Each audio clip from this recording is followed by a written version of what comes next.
Hi everyone. So back to our Wednesday session again. Like as always, I invite everyone to drop down your burdens, whatever it is that we hold with us like throughout the day, that kind of we don't feel how heavy it is until we come back to this moment, awareness. And just as we become aware of the burdens, that the tensions we hold in our body or in our minds, just allow that to pass away with the moment and come back to whatever is present right now. As we come into this session today, with John Barter, who's a psychologist, but a Buddhist psychologist. He's going to talk to us about from blight to blessing, mindfully making the most of life's challenges. And before we start, I would just like to show my respect and acknowledge the traditional custodians of the land on which this meeting takes place. I would like to respectfully acknowledge the Darug people who are the traditional custodians of the land on which we stand. So a little bit about John before we start. He's a psychologist and director of Well Awareness.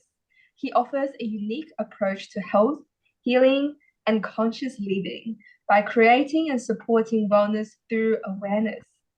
John was a Buddhist monk of the Theravada forest tradition for over a decade and is now a nationally registered psychologist and senior meditation teacher.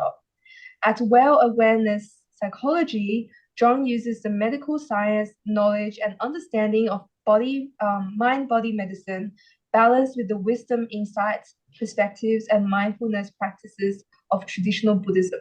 So this will be an interactive session. John will start with the meditation and introduction to the topic, and then later I'll jump in to help facilitate a conversation. So if you have any questions, please feel free to drop them in the chat throughout, especially at the Q&A session. But if you don't feel comfortable to share your question with everyone, you can also send the questions anonymously to me. And for those in person, the same drill, we've got paper and pen on the side, so feel free to write them and hand them to me. So this session will be recorded and uploaded to YouTube. And without further ado, over to you, John. Good, thank you, Sophia. So good evening, everyone. Welcome to our session. So firstly, we can settle into our mindfulness of breath meditation for developing calm and clarity. So I'll guide this meditation. So just establishing a comfortable sitting position, aligning our body with some degree of symmetry, balance, poise, helping to enable some inner mindful presence.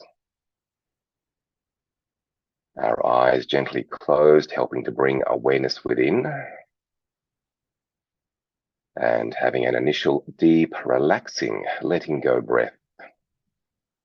A nice deep breath sends a signal to our brain to release endorphins to soothe the muscles, tendons, tissue of our body. And the outgoing breath is also a psychological symbol of letting go. So using the outgoing breath to let go of issues, worries, concerns, the happenings of the day, the week so far, the ways of the world, the issues of self, letting those go, unburdening the mind, allowing the mind to come back to simply being and knowing, rather than always being caught up in doing and thinking. Just being and knowing the present moment through our body, and especially each soothing, therapeutic breath. And before bringing attention to the breath, just relaxing our awareness down into the body. This platform for awareness, mindfulness of the body, sensing and feeling our body sitting here, grounding awareness in the body.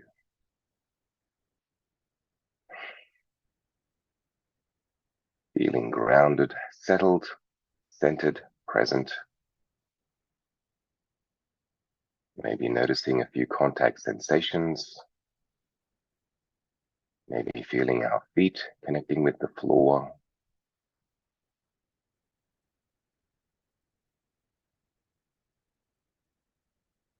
Just noticing, sensing, feeling feet against the floor. Then bringing awareness up to sense and feel the touch of our body connecting with the chair, the cushion, the stool. Just noticing, sensing, feeling. Sensations of sitting, feeling that.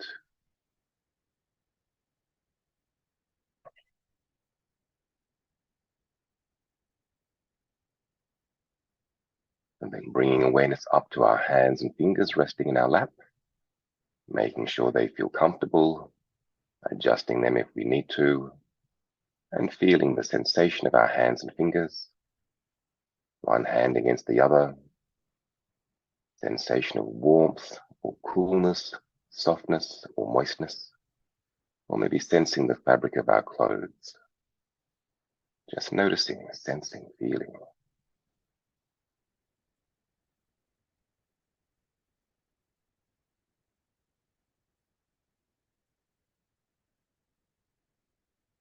And then bringing awareness up to our face, noticing our face,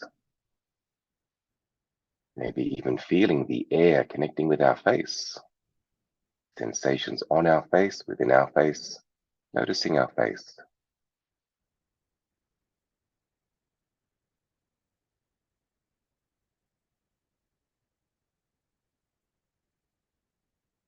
And noticing also light coming in through the closed eyelids, some degree of lightness, brightness, color, patterning, or a blankness. And even looking into that lightness, brightness, blankness through the closed eyelids. A forward-focused gaze into the space in front through the closed eyelids.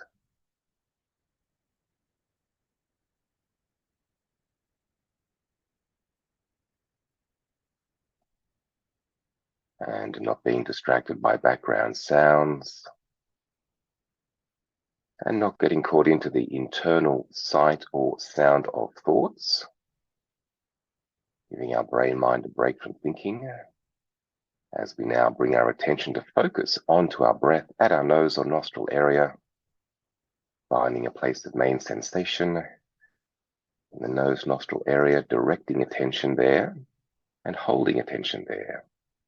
Initial and sustained application of attention onto the breath. Feeling the breath flowing in, feeling the breath flowing out, and just letting our body breathe itself naturally as we exercise attention, developing focus, leading to concentration and deep calm, peace. Also looking through the closed eyes into the space in front, and maybe also, if you so choose, using a mental mantra, one or two mental words repeated in the mind in conjunction with each in-out breath. Such words as calm on the in-breath, ease on the out-breath. Calm, ease, calm, ease, calm, ease. Staying present with each breath in each moment.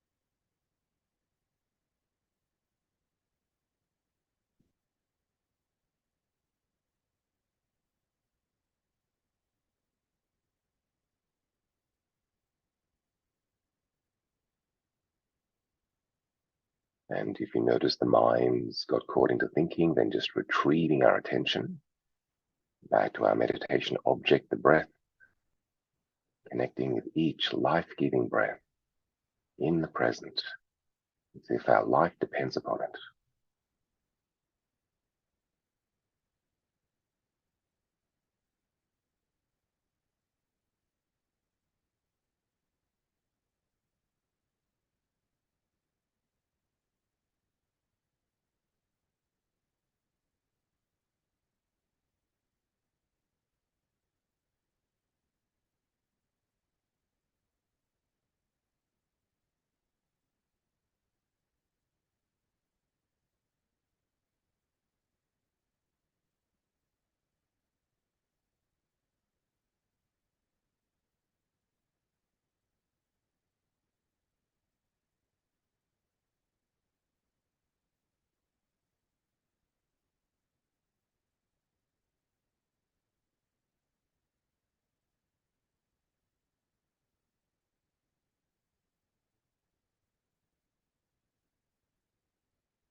Simply sitting, sensing, savoring the moment through each mindful breath. Mind, body aligned in the present.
Simply sitting, being, breathing, knowing, each mindful breath nurturing, nourishing, mind, body, and being.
Now, just a few minutes left in our meditation, maintaining this focus, sitting, feeling, knowing each breath in each moment, developing calm, clarity, peace, and presence.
Now, just before ending this meditation, inwardly reminding ourselves to try and sustain as much of this calm, mindful focus, keeping that going on into the ongoing moments, minutes, hours of the day and evening.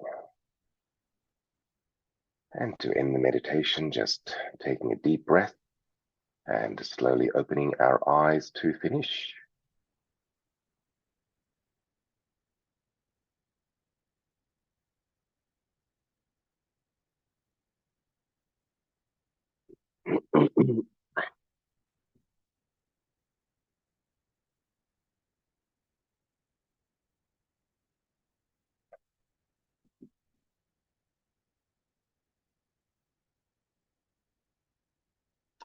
So are we all ready for the talk?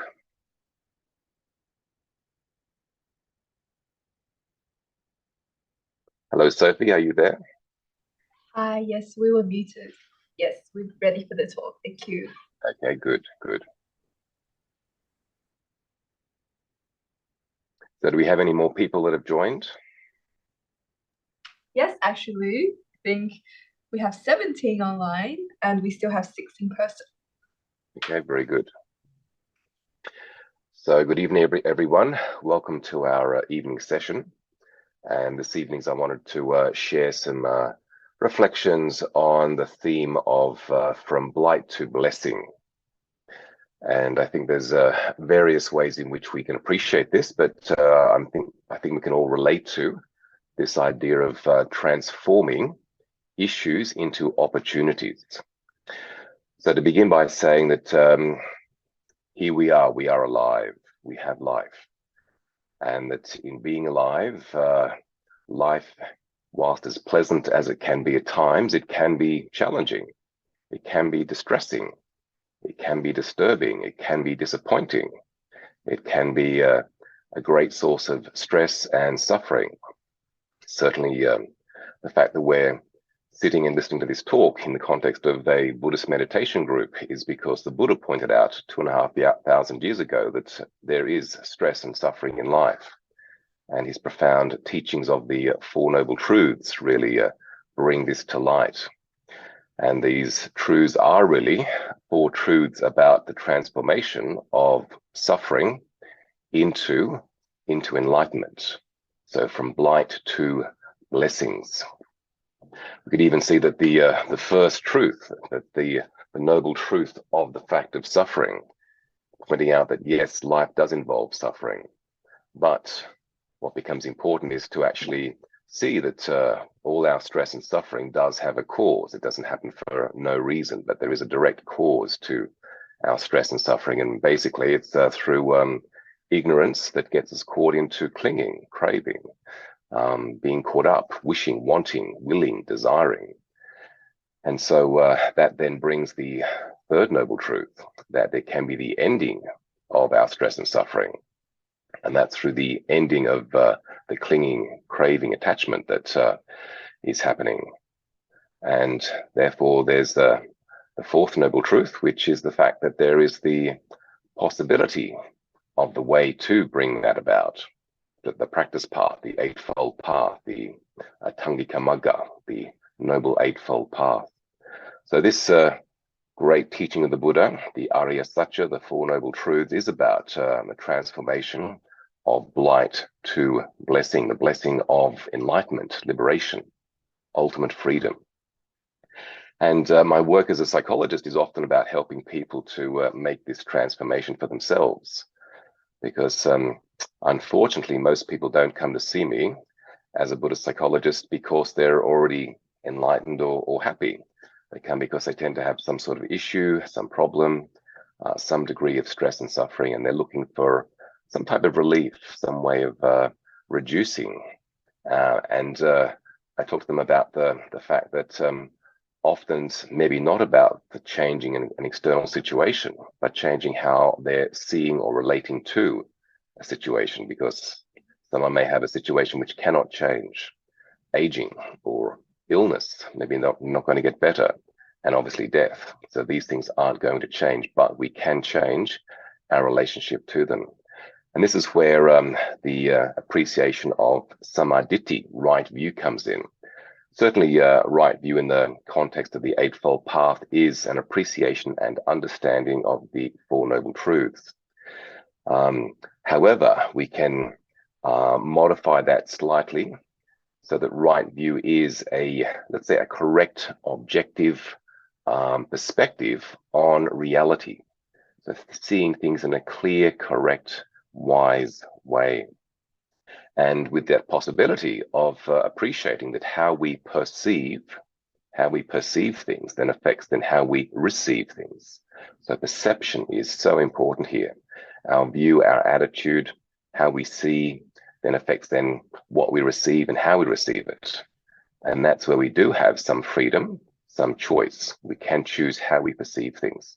So perceiving things rightly becomes important. And this is, again, the idea of from blight to blessing. So what we might see as an issue, something that's upsetting, disappointing, a problem, can then be changed into an opportunity for growth, for wisdom, for freedom. So I put together several ways in which we can maybe use this idea. The first is by seeing the possibility of letting go. So a situation maybe happens and we're wanting something, we're not getting what we want for whatever reason. So this calls up the way of looking, okay, if I look at this as an opportunity to practice letting go.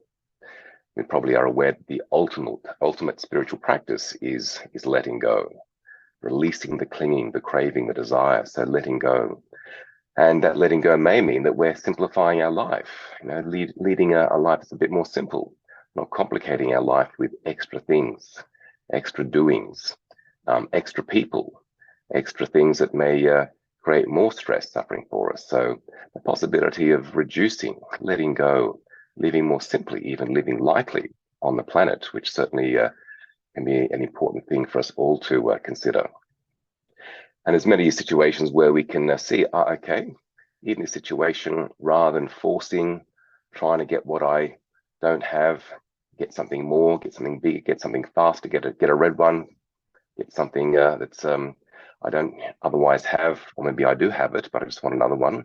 Just letting go, coming back to simplicity, purity, calmness, clarity, ease, and that idea of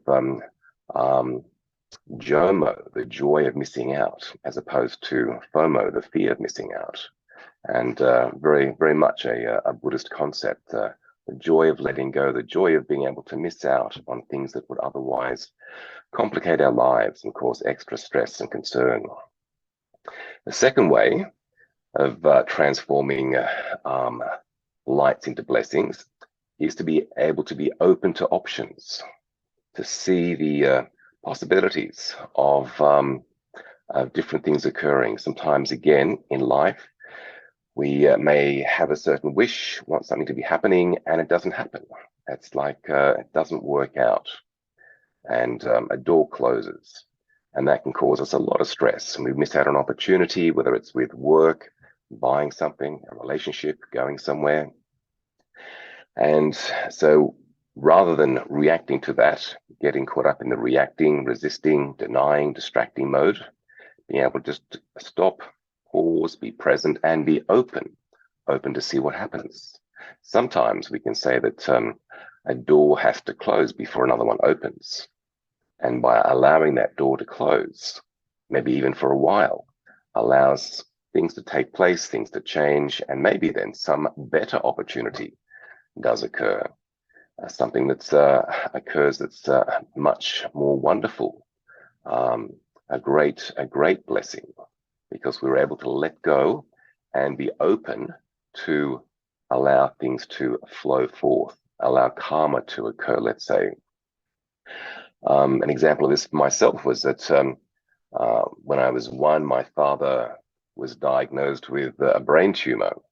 And this was a long time ago, back in the dark ages of medicine, let's say. And my father was told that if he did not have an operation to remove the tumor, he was going to die. They also said that if they do the operation, he might die in the surgery. They also said that if they even do the surgery and it's successful, they can't guarantee what quality of life he would have. So he had the surgery, and it all went okay. However, from then on, he didn't have any taste or smell, and certain glands didn't function. And he lived with this unease about how long does he have to live, the uncertainty of life. But that sort of blight, he was able to turn into a blessing, because it motivated him to be open to look for deeper meaning in life. There were certain things that he couldn't do because of his health, but that allowed him to start to read, to research, to take up yoga, take up meditation. And finally, he found his way to Buddhism, which is a great blessing, which was then a great influence on me growing up, whereupon I became a Buddhist monk at 17. So now I've been practicing Buddhism for over 40 years. So because of a difficulty, a blight, it was transformed into a blessing, because he let go of things that weren't going to happen for him, and he was open to options then occurring. So for ourselves to see that sometimes a door has to close before another one opens. And sometimes we say opportunity knocks, but it can't knock on a door that's open. The door has to close, the door closes, and then a knock comes on the door to open to something else that's more worthwhile. The third way of looking at issues so they become opportunities from blight to blessing is to engage the paramita.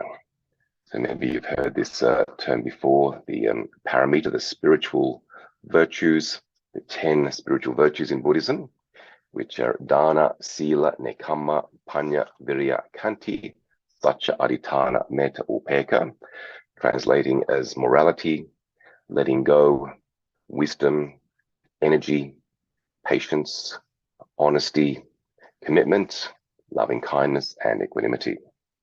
So the paramitas, even the Pali word itself is interesting. Para meaning great, and mita meaning friend. So these are our great friends. And so if issues happen, rather than getting stressed, getting caught up, reacting, resisting, denying, distracting, just being able to ask, okay, so I need to get close. I need to call upon my friends, the paramita, these powerful, great friends to help me through a situation. Maybe it requires patience. Maybe it requires effort. Maybe it requires kindness or letting go. But in engaging those paramita, those spiritual virtues, those great friends, we actually develop them. And this is where life becomes this grand opportunity to develop these wonderful virtues that are spoken about as the virtues that the Buddha developed over successive lifetimes as a bodhisattva until his final birth as Siddhartha and the realization of Buddhahood. So we also can develop these great paramita, these great spiritual friends, and use them to deal with the challenges, the issues of life, transforming issues into opportunities from blight to blessing. So these are three significant ways in which we can start to sort of stop, pause, have a look at what's going on and go, okay, so what do I need to apply here? Do I need to just let go, live simply, don't get caught up in that, stop it, stop wanting, create space, or maybe just wait, be open to opportunities, wait and see what happens. Something good might come along. Or maybe to go, hey, what quality can I develop here to help me through this situation? So it's all about the relationship that we have with issues. Life's not going to stop having issues, but we can stop having issues with issues by seeing the possibilities of the great worth and great inner wealth that can come from using them. And this is very much in line with what the Buddha said about using our suffering, using our stress as an opportunity for awakening, for freedom. That enlightenment, nirvana, is not possible without samsara. Because there is samsara, there is the freedom from samsara. Because there's suffering, there's freedom from suffering as nibbana, enlightenment. So that it's about that right view, the samadhi, the right perspective on things. And this is one of the learnings that I appreciated when I was a Buddhist monk, that I thought that being a Buddhist monk, that life would be wonderful, living a very simple life in the forest, northeast Thailand, and later on in England and Switzerland. But life as a Buddhist monk still involves stress and suffering, maybe just on a different level than what lay people have. But it's about using the situations for learning, for growing, for developing wisdom, for evolving. And that's where, whether we're a Buddhist monk, a nun, a layperson, life becomes this wonderful, grand opportunity for growing and evolving. That sense of being able to transform issues to opportunities, from blight to blessing, and even what I call an energetic alchemy. So the alchemy, which is a transformation of some base type of element into something wonderful, something worthwhile. So we can use these base issues and transform them into great insights, great freedom, great compassion, great wisdom. So it's up to us to have enough mindfulness to see this as an opportunity. Mindfulness is important because if we're not mindful, we very easily get caught into just the reaction to things, the old default habits. So mindfulness allows us to pause, be present, relate to the issue rather than being caught up in or as the issue, respond wisely, and see options that are available to us. And that's where life gets easier. And in a sense, we can do what the Buddha in many ways helped other people to see, which was that the transformation of a common unhappiness into an uncommon happiness. So common unhappiness that begets humanity, transforming that common unhappiness into an uncommon happiness, enlightenment. So offer this as some reflections for this evening, and happy to answer any questions. Thank you. Thank you very much, John, for this really succinct but very, very jam-packed with wisdom talk. So as we discussed, if you have any questions about anything at all that John talked about, or any other questions that you think of, please feel free to pop them in the chat, either to everyone, or if you'd like to pop them privately to me, that would be good as well. Then person, just let me know. Yeah, so John, we already have a few questions. So then somebody asked, John, can you cover the 10 paramitas in brief, please? What are the 10 friends, great friends? So the 10 great friends. The first one is dana. Probably you're all aware of that to a great degree. So dana, which is generosity. So the Buddha spoke a lot about the importance of generosity, which connects and lightens and brightens the mind. So dana, generosity. The next one is sila, and sila is also spoken about a lot. Sila as in morality. The practice trinity in Buddhism, sila, samadhi, panya. So sila, morality, living in a wholesome way, very, very important. Number 3 is nekkhamma, which various meanings to this, but it could be renunciation or letting go. So letting go of something, renouncing, giving up. Nekkhamma is letting go. Number 4 is panya, wisdom. So we often hear about the importance of panya, wisdom. Buddha's path is a path of wisdom. And when there's wisdom, it flows on into all the other wonderful qualities and virtues. Number 5 is virya, which is energy, effort, putting in the right amount of energy. Sometimes things require more energy, more effort. We rouse energy to deal with things. Number 6 is khanti. Khanti is patience or forbearance, very, very important in dealing with the challenges of life. Number 7 is satya, which translates as honesty or integrity or truthfulness. They're very, very important for relationships. That's honesty, truthfulness, integrity.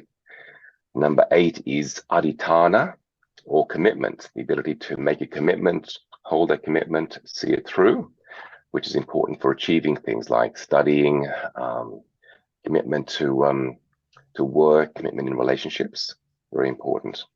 Number 9, well-known quality, metta, so loving kindness or friendliness, very important for relationships. And number 10, upekkha, equanimity, the ability to have that calm composure in dealing with the realities of life. So these are the 10 spiritual virtues, or the 10 paramita, the 10 great friends. Sounds like great friends indeed. Would like to have each of those, please. So as you mentioned, John, we would want to use blights as opportunities to cultivate those great friends. So how would you say that would look like in practice? Say I've just had a very difficult situation, like I just got rejected from a job interview and it's a job I really want, and I feel terrible about myself. So it's no longer just about the situation, it becomes about me, the ego. Sure. So obviously there's various ways to this, but you could go, okay, well, I didn't get the job, but I'm going to let go and see it. I'm being generous. Someone else has got the job. I could go, no, you've got the wrong person. It was me. I'm the best person. But no, I give that person that opportunity to have the job. So you sort of practicing dana. It's like morality. It's like, okay, well, the honest thing is that they got the job over me. That's fine. I'm just going to stay in that truth. And number 3, nekkhamma. So let go of worry, stress. Let go of any anguish.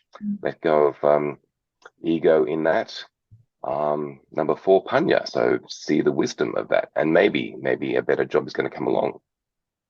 Virya, 5, putting in the effort, putting in the energy to do better next time.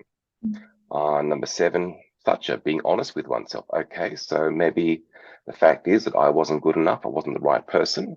That's a reality. So just being honest with oneself. Number 8, adhitthana, okay, commitment to do better next time. And number 9, metta, loving kindness for oneself and the person that got the job. Number 10, upekkha, just remain calm. Don't get distressed about it.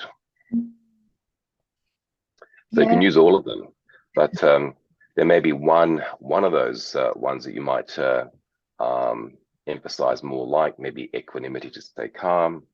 It's okay. It is what it is. No stress. Yeah. Wouldn't be wonderful if we're equanimous all the time. But so how would you then choose which paramita would be the one you cultivate? Does it take awareness? Do you try to pick one that you're naturally stronger at, or one that naturally balances out your natural tendency? Do you have any suggestions for that? Yeah, good question. It's even good to see which ones you're already good at, and so that use them. It's good to work to your strengths. They might even be sort of seen as somewhat personality traits as well. So work to your strengths, but also to see where you can exercise others and develop them if they're not so strong. It's good to then have a good deal of strength in all of them. So you can choose. Yeah. So it's really up to your discretion. If it Very sounds much like so. a very strong one and you need to lean on your strength to do that. But if you feel like you're kind of got it under control, you can kind of practice something that you may want to get stronger at. Is that sort of Yeah. But very much also some situations will require a specific paramita. So you can see, this is going to require a lot of patience. So that's what I'm going to engage. Or this is going to require a lot of commitment. So I need to sort of use commitment. So seeing which tool, these are like tools in your toolbox, your psychological, spiritual toolbox, and you see which tools are required for the situation. Yeah, I love that. It's kind of like you have like 10 spiritual friends with you at all times, and you can choose to kind of connect with Yeah. anyone at your discretion. We have a follow-up question to that actually. So someone said, thanks for the great talk, John. Which virtue would you suggest would be the most helpful when dealing with the death of a loved one, please? Well, with any situation, the most important one is wisdom. So wisdom then actually encompasses all the others. So if we're wise, we're going to engage all the others as well. But apart from wisdom, we could say probably letting go, a sense of just letting go through wisdom as well. Yeah, letting go. Rather than holding on.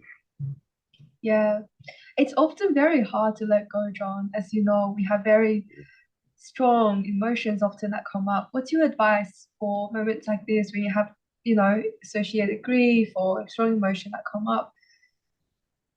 It's always important to allow oneself to grieve, and people will grieve in a different way. Everyone's different. So it's important to go through that grief process, but also to recognize that grief is an expression of love, and also an expression of the pain of the loss of a loved one. And also know that from a wisdom perspective, that it does also show some degree of attachment, a sense of like, I am attached to that person or that thing, it's no longer there. And often the grief is more like, I'm grieving the loss of who I was when I had that thing or that person there. So loss of self that one's grieving as well, not just the other person or the object. Very wise. That sounds like, yeah, that clicks with me at least. And I hope that helps whoever asked this question. And I send lots of love and metta to you and whoever's passed as well. Hope that helps you. If you have any other follow-up questions, please also type in the chat and we'll endeavor to answer it again.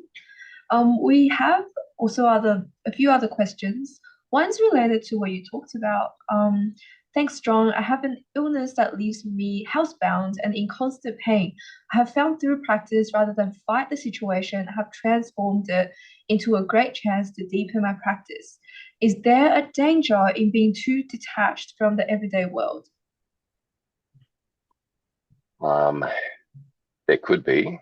There could be if one is denying certain responsibilities and things that need to be done. But at the same time, I think that it can be a good thing to be somewhat detached from the everyday world and living more on a retreat and focusing more on spiritual practice, which is like being a Buddhist monk or nun. So it's about assessing for oneself is what is the intention here? Am I in denial, or am I doing this as a conscious letting go and living more simply and focusing on things that I can focus on, including spiritual practice? And John, just follow up on that. It's often talked about, which is spiritual bypassing or repression. So can you maybe talk a bit about the difference between letting go from because of wisdom versus letting go because of spiritual bypassing / repression? Sure. Well, if it is spiritual bypassing and repression, then it's going to come up down the track or in some other way. So that's as a psychologist, people use various psychological defense mechanisms, which may also be called spiritual bypassing because they're not ready to deal with things. And it's about that has to be appreciated and understood. If someone can't deal with something, they then need to develop the ability to accommodate, look at things wisely, and then deal with things. So the psychological bypassing as a defense mechanism may be quite appropriate because without that, the person will become overwhelmed, distressed, traumatized, and could be very, very damaging. So that's just people distract from their stress by looking at their phone. They're bypassing life. So that everyone does it to some degree. So it's about just being aware of the intention and also being aware of ideally not wasting time getting caught into things that aren't really worthwhile or useful. But certainly spiritual bypassing can be something to be quite aware of. And that's where it's good to have a teacher that you can connect with, to talk to check in with, and to help them. They can help you to find clarity and a way through certain issues. Yeah, and John, as you said that, it made me reflect on wisdom, which is what you talked about as one of the paramitas. Would one of the way to judge is knowing if it's creating long-term happiness or temporary happiness. Yes, that's good. That's a good idea. Yeah. The Buddha said that it's wisdom that is able to let go of a lesser happiness in order to realize a higher happiness. And the higher happiness is the ones that come sort of more down the track, so they're not just the temporary happinesses. Because when you said scrolling on the phone, I was like, yes, I do that. Wait a second, that's not really wise. And maybe that's just repression. Hope that helps you, whoever asked the question. And yeah, follow up, please ask follow-up questions if that does not fully help. So we also have other questions related to this. So thanks, John. I wonder what are some ways to deal with anxiety, for example, when speaking.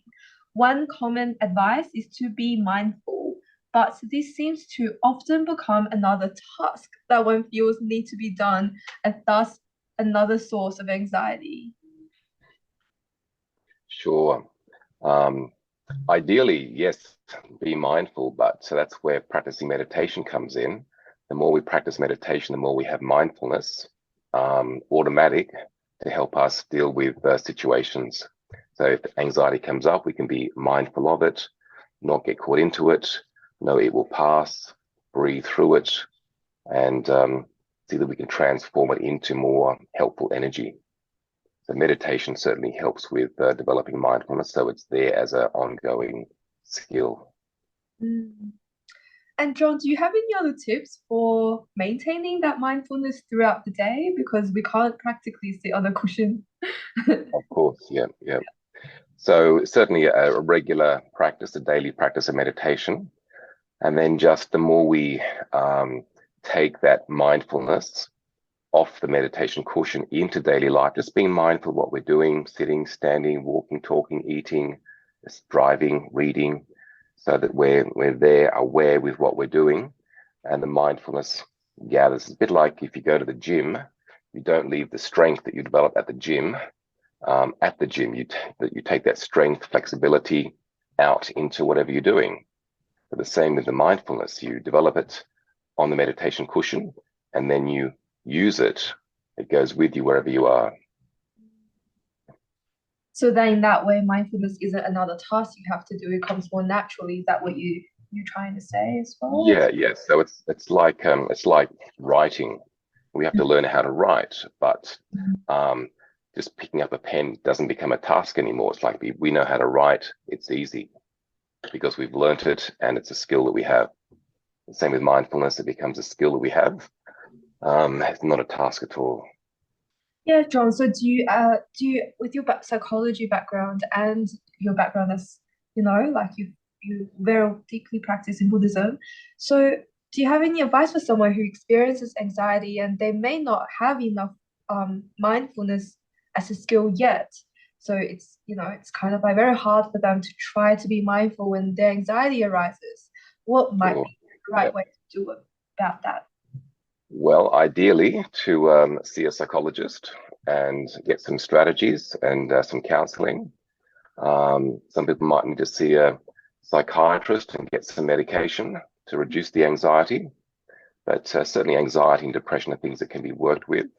And they do take time. It's like any illness does take time to heal. Yeah, absolutely. And I hope we all can heal from the anxieties, traumas, anything that we experience as human beings, especially whoever asked this question. Um, and John, just related to that, actually, we have a question about John. I appreciate you stand at an interesting junction, having been a monk, a Buddhist psychologist, and a lay teacher. Do you have any observations and advice for those practicing the Dharma from this perspective, especially with contemporary mindfulness movements seemingly diluting what the Buddha actually taught?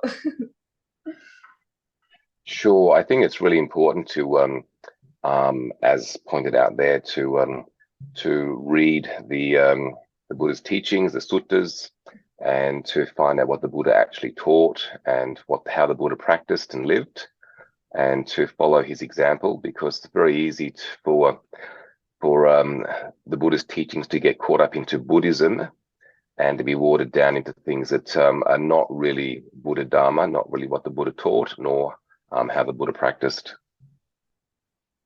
If people want to sort of practice those things, that's fine. But to know, okay, this is not actually what the Buddha taught. It's Buddhism, not Buddha Dhamma. Yeah, actually. So, in your experience, do you have any insights to share as to if we share a part of the teaching, not the whole of the teaching, with someone who's not ready for the whole of the teaching yet, is that more beneficial or more harmful? I would say it could be beneficial. Yeah. So, if you give people too much of a teaching, it's too much for them. So just give them a little bit. A bit like the Dhammapada, just little teachings, little verses that people can relate to. It's not a whole heavy discourse. Yeah, definitely. And so hopefully we can all use that. 'Cause, yeah, perhaps in everyday life we do have reflections on when someone says something and there's a lot of Buddhist teachings that come to mind, but they're not ready to hear everything yet. So we have quite a long question now. So someone asked, "Hi John, thank you for tonight's talk. Recently, I have been struggling with a difficult relationship situation with a professional person who I discovered acted unprofessionally towards me. This caused me much distress, and I am disappointed to say, instead of employing the Buddhist virtues of practicing the pause and not reacting emotionally, I wrote this person an email, thus asking many questions to please be clarified. Unfortunately, My tone was anger, and I did not employ the spiritual values I now wish I did, particularly wisdom and letting go. The person did not acknowledge or respond to my email. My question, John, is about karma. Has my reaction to this situation caused negative karma within myself? I am trying to grow through this and find deeper meaning and develop greater wisdom and not reacting. Thank you.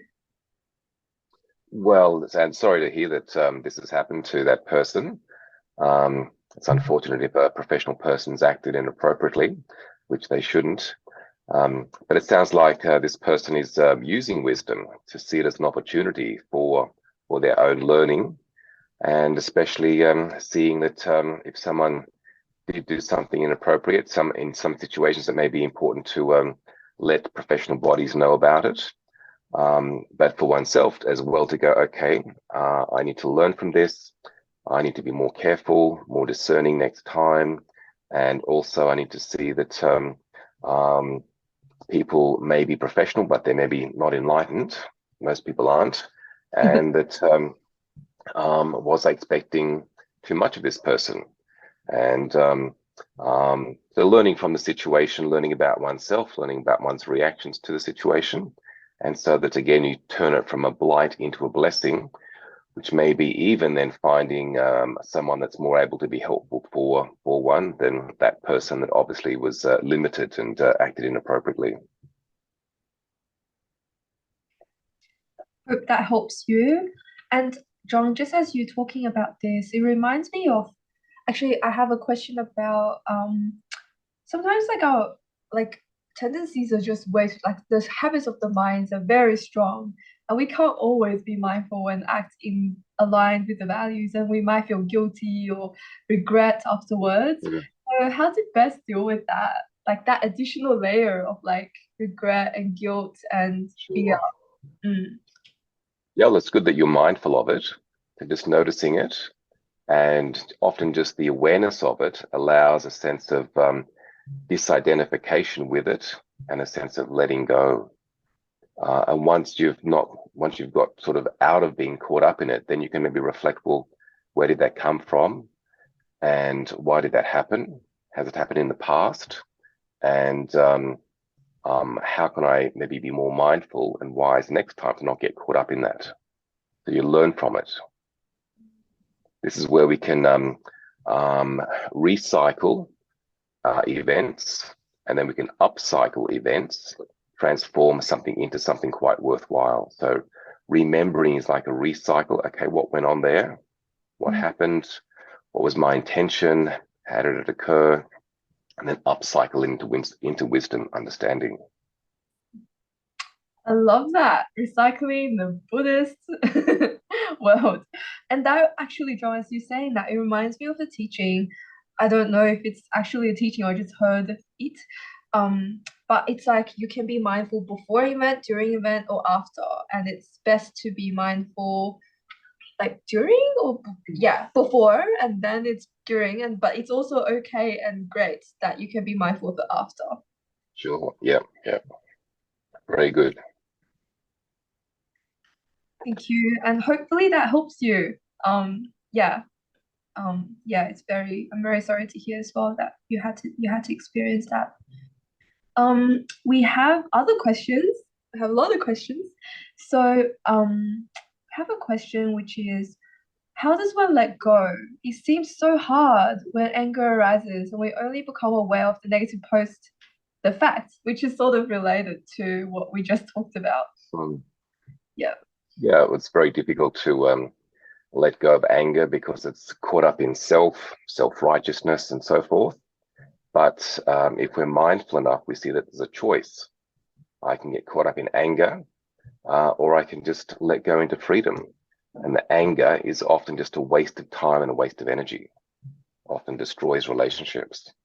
We see what's going on in parts of the world now, just the macrocosm of anger, people's anger based in ignorance. So we see that that's not good. We need to look at ourselves and go, okay, well, time to cure the anger within myself. That's such a good point, John. Actually, like I'm really interested to hear your perspective on this because we've had several sessions talking about looking at the world and the events that's happening through compassion, metta. But I feel like the theme for today and your theme is wisdom, equanimity. So how do we actually look at the what's ongoing world through perhaps these two lenses? Mm.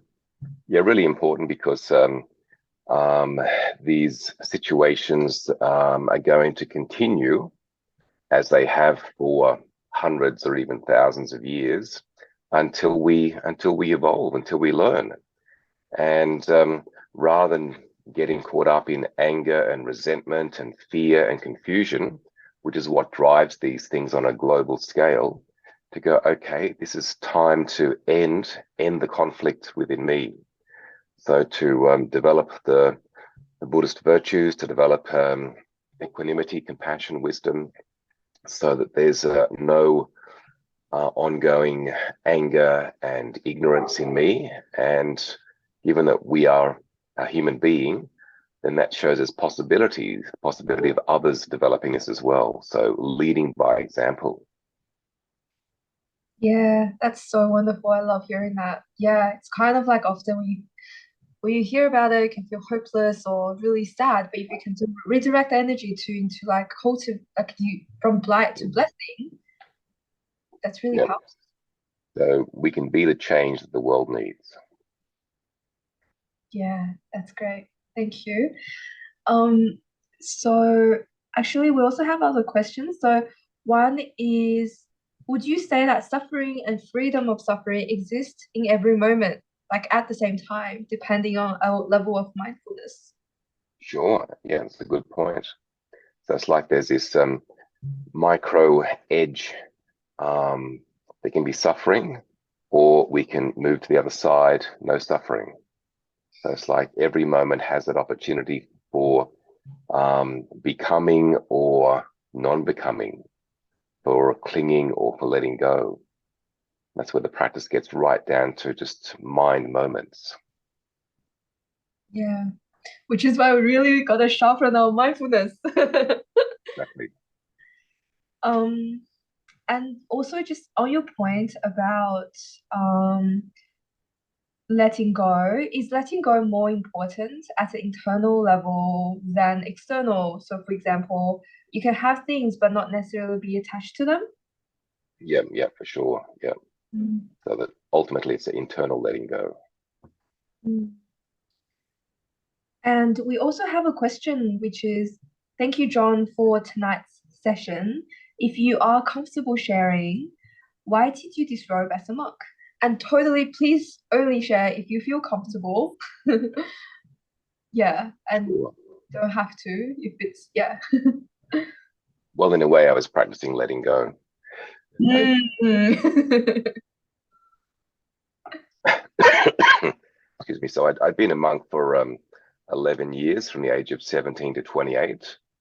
And I felt I'd got to a point where um, I understood a lot about the Buddhist teachings and about meditation, about myself.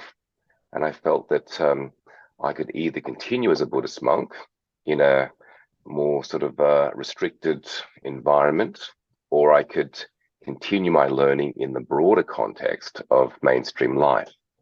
And I felt that broader life would offer more opportunities for learning, more challenges. And so I felt that I was going to very much continue my practice, but in that broader context, a bit like leaving university and going on off into the world to practice what you've learned. Wow, that takes a lot of courage. It really does. Um, yes, because leaving um, the security of a monastery and the companionship and just going out into the broader context. Mm, yeah, we had a comment. Lay life is a school of hard knocks, in my opinion. What does that mean? I'm not sure. It certainly can be. Yeah, especially I'd imagine if you come from very peaceful environment, coming to the lay life would be quite challenging. How did you find that Mm. transition or, you know, yeah. Well, I found it interesting, but I was quite mindful, and Mm, so it was a very sort of interesting experience, like coming off a retreat. So yes. if you do like a 10-day retreat and you come off the retreat, it's like wow, it's like you're heightened senses, and experience things in a more rich way. So it was quite a curious experience. Yeah, and as a lay person who's very dedicated to the practice, what are some of the tips you may have for us to continue or strengthen our practice on day-to-day life? Because it's so easy to get dragged into all sorts of Mm, things, not meditate sure. every day. Yeah, I would highly recommend having a daily meditation practice. Yeah. So meditating every day to help to calm the mind, clarify the mind, because the mind is your most important tool. Everything depends upon your mind, and so that um, meditation is directly sort of working on the mind, enhancing the brain, so that you can function more efficiently in life. Hmm. And in your daily practice, do you do more of the concentration or samadhi type or more of the vipassana or insight types? Is that something I've, that, yeah, I've certainly done both, but my main practice is samadhi, mm, sama samadhi. samadhi? Because one of the question would be like, yeah, is it sort of, yeah, could you get to jhana as a lay person, or does that even matter in everyday practice? And yeah, I don't know if you want to get Yeah, into yeah. that. Certainly, I think that um, developing jhana is not necessarily just for monastics. Mm, It certainly can help being a monk or nun, because you've got more of the limited environment, more seclusion, but it's about right effort. And so that I've got many books and listened to many talks that from lay people that practice jhana. So it's I think ideally for people to focus on that and to see if they can develop that. And because the Buddha taught jhana, he didn't teach vipassana. mm, Throughout the Buddha's teachings, the suttas, there's countless references to sama samadhi and jhana. mm. Um, and so that was the practice that the Buddha taught. And then insight is a result of that very calm, clear mind. So do you have any of those books you can recommend us? I'm sure we have some people who would love to maybe Sure. read. So this one, jhana consciousness. Okay, I'll just type it in for everyone. So maybe. Thank you. That's by Paul Dennison. And then this one, um, practicing the jhanas. Stephen Snyder.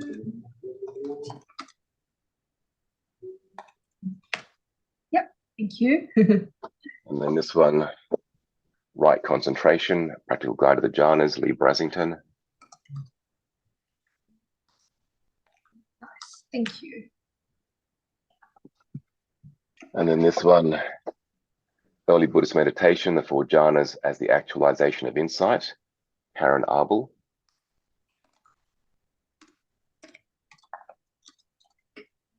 So early Buddhist meditation as the the four jhanas. Yeah, thank you. And then this one's very good. The experience of samadhi. I love how simple it is. Samadhi. Richard. Sorry, is that Richard Shankman. Shankman? Okay, Yeah. thank you. And Ajahn Brahm's book, I don't have it here, but highly recommend his book, which is Mindfulness, Bliss and Beyond. Yeah, thank you. And we had another question related to jhana. So, John, what's your opinion if nimitta is required for samadhi? Um, well, the mind will very much bring up its own nimitta or sign of concentration, and it may be a light, or it may be more of a sensation in the body, and that becomes then what the mind focuses on. So it's a naturally occurring sign that will occur when the mind is more collected and concentrated. That answers your question. um, and we have 10 minutes left. The next question might be a little bit, might require a long answer, but yeah, feel free to have it as long or short as you like. John, can you cover briefly the Noble Eightfold Path from blight to blessing? And if there's any common misunderstandings or traps, I feel like there might be a lot there. Wow, that's like another whole talk. It really is, right? Why don't we just go on to 11 tonight? We can say that the Eightfold Path, which is the practice path leading to the end of suffering, is the transformation. It's a transformative path from blight to blessing. So 8 elements that transform mind, speech, body into enlightenment. And John, you just mentioned right effort as like a quite key component. And maybe with the time we have left, you can talk a little bit about what right effort is as opposed to what wrong effort might be. Well, right effort, like all of the path factors, some are vayama, right effort, but the sama means right or wise or wholesome or balanced. And therefore, with the wisdom aspect, you're sort of seeing what's the right amount of effort for this situation. What's the right balance of effort? Because sometimes maybe people put in too much effort and they burn out, or not enough effort and things don't get done. So it's working out what's the right amount of effort. But certainly in the traditional context of sama vayama, right effort is the 4 right efforts, putting in the effort to avoid getting caught into the negative thoughts, mental states, emotions, behaviors, association situations motivated by greed, anger, ignorance. Putting in the effort to abandon those negative things if one's got caught into them. Putting in the effort to develop that which is wholesome and healthy with regards to thoughts, mental states, emotions, behaviors, association situations. So motivated by generosity, kindness, wisdom.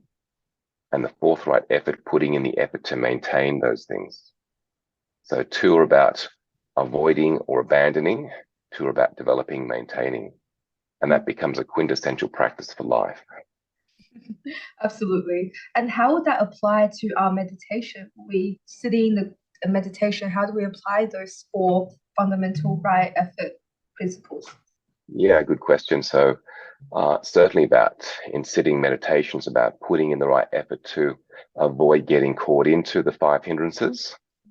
If we have, then we abandon, and then we develop the 5 jhana factors, and then we maintain those 5 jhana factors.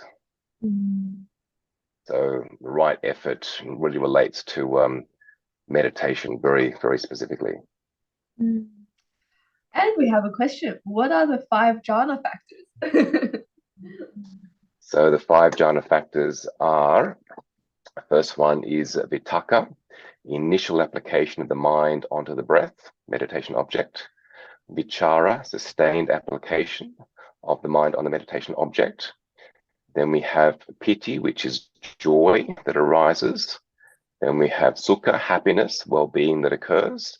And then number 5 is ekagata, which is one-pointed attention. So it's good to know what they are and also what the 5 hindrances are. Yeah. And we just had another question. I think we're very inspired by your talk. So someone asked, do you run retreats, John? When is the next one? Sure. So yes, I've just finished a 3-month Vassa retreat So it was a 3-month non-residential retreat for people. So where the monks and nuns have their vasa, their rainy season retreat, I run a retreat that is non-residential, but we have 4 meditation days, full moon of July, August, September, October, which just finished on Sunday. And so people come to those four sessions up here where I live in the country. Some people do the retreat online so that I send out information for them. And so that's just finished. Last Sunday finished. And then the next retreat, the last one for the year, I have on Sunday, the 3rd of December. And that's up here. So you're all invited to come up to the far north coast of New South Wales and come to Ratanagiri, where I live. It's our piece of land and retreat centre. And you can fly up. It's only an hour's flight out of Sydney. Come up for the day and fly back in the afternoon. That sounds wonderful, John. Can you tell us a little bit more about your retreat centre, please? I'm not sure where exactly Ratanagiri might be located. What does it look like? You know, what kind of happens there?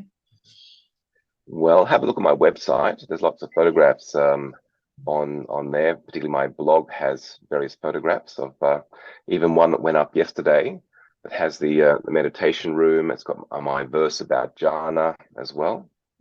So have a look at that recent blog. My website is wellawareness.com.au. And I'm located, I've got a 5-acre property here, and it's located about 30 minutes north of Byron Bay and about 20 minutes south of Tweed Heads. And also about 25 minutes from Coolangatta Airport. It's a beautiful place. It won't get too cold in winter at all. So like No. And next to so I look out to the ocean on the east, and the west I look out to Mount Warning and the border ranges. Wow, that's so beautiful. Very lucky to be surrounded by nature, both water and non-water. We might finish up then, Sophia. Yeah, sure. Thank you. We've also posted the link, so if anyone you would like to check out John's website as well as the retreats he's running, please feel free to go and click on that. Thank you very much, John, for this very informative session.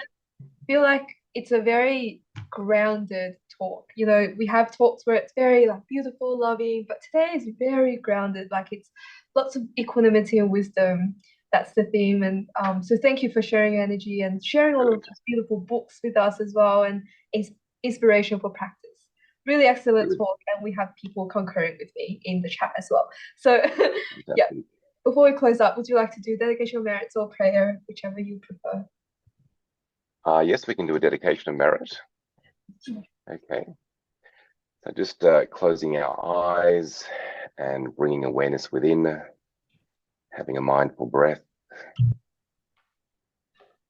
bringing to mind the goodness that we've developed through practicing meditation this evening, listening to some teachings, asking some questions, feeling good in ourselves for what we've done, generating wholesome karma.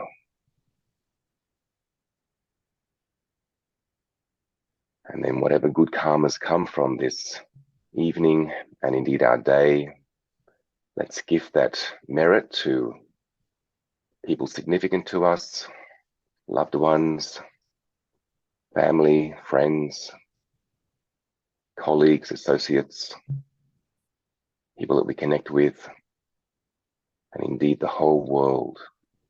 May the world receive the goodness, the blessings, the merit of our life this day, and particularly our session this evening. May we all be well, happy, free from pain, issue, illness, living our life well. May our life be a blessing to others. So feeling good in ourselves and continuing on with our evening mindfully. Thank you. Sadhu, sadhu. Sadhu, sadhu, sadhu. Thank you, John. Thank you very much. Good. Thanks, Sophie. You have a nice evening.